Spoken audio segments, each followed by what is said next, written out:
آپ 40 عالموں کو ایک دلیل سے ہرا سکتے ہیں، لیکن ایک جاہل کو 40 دلیلوں سے بھی نہیں ہرا سکتے۔ حضرت علی فرماتے ہیں، دعا تو فوراً قبول ہو جاتی ہے، اصل امتحان تو یقین اور صبر کا ہوتا ہے۔ جو صرف صبر جیتا جا سکتا ہے، اور صبر والوں کے لیے موزے ہمیشہ منتظر رہتے ہیں۔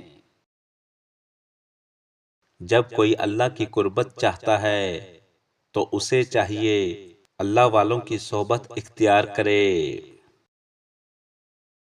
حضرت علی نے فرمایا، رب کے اتنا قریب ہو جاؤ کہ دعا تمہارے دل میں ہو اور کن فرما دیا جائے۔ حضرت علی فرماتے ہیں، کچھ چیزوں کا اس وقت ملنا بہتر نہیں ہوتا جس وقت تم اس کی خواہش کر رہے ہوتے ہو، بلکہ جو وقت اللہ نے مقرر کیا ہے وہی تمہارے حق میں بہتر ہوتا ہے۔ جس شخص نے اپنے راز کو اپنے تک محدود رکھا وہ بہت جلدی کامیابی کی منزل تک پہنچے گا۔ تقدیر اللہ سبحانہ تعالیٰ کے ایک اشارے پر بدل جاتی ہے۔ سنو، تم یقین رکھو، وہ بہتر لے کر بہترین دے گا۔ حضرت علی نے فرمایا، کھونے کے بعد ہی پتہ چلتا ہے کہ جو چلا گیا وہ کتنا قیمتی تھا، وہ وقت ہو، انسان ہو یا کوئی رشتہ۔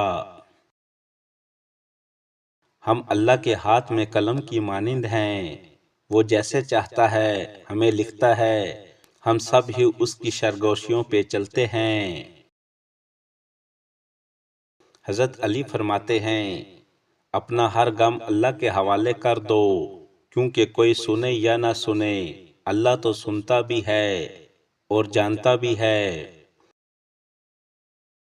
حضرت علی نے فرمایا، ہر چیز کا وقت مقرر ہے، ورنہ دعا تو کبھی بھی رد نہیں ہوتی۔ حضرت علی نے فرمایا، اللہ پاک سے کبھی نا امید مت ہونا، کیوں نہ کہ وہ قطرہ مانگنے پر بھی سمندر عطا کر دیتا ہے۔ دعائیں نصیب سے نہیں بلکہ نصیب دعاؤں سے بدلتا ہے۔ تم اتنا یقین سے مانگو کہ تمہارے یقین کے بعد کہانیاں موزوں سے لکھی جائیں۔ اگر زندگی میں زیادہ تجربے کار بننا چاہتے ہو تو حد سے زیادہ مخلص ہو جاؤ، لوگ بہترین سبق سکھا دیں گے۔ جانتے ہو دعا کیا ہے؟ اپنی ہر پریشانی اللہ کے حوالے کر کے خود بے فکر ہو جانا کہ اللہ سب سنبھال لے گا۔ لوگ کہتے ہیں ہوتا وہی ہے جو نصیب میں لکھا ہو۔ اللہ قرآن میں کہتے ہیں، تم مجھے پکار کر تو دیکھو، میں نصیب بدلنے پر قادر ہوں۔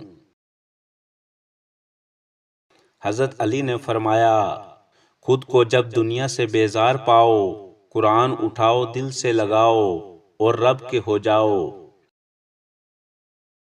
شدت سے دعا مانگ رہے ہو لیکن لگتا ہے کہ دعا قبول نہیں ہو رہی، تو یقین کرو قبول ہو چکی ہے۔ اللہ بس تمہیں بہترین وقت پر دینا چاہتا ہے۔ دنیا بدترین ہوتی جا رہی ہے، برے لوگوں کی وجہ سے نہیں بلکہ اچھے لوگوں کی خاموشی کی وجہ سے۔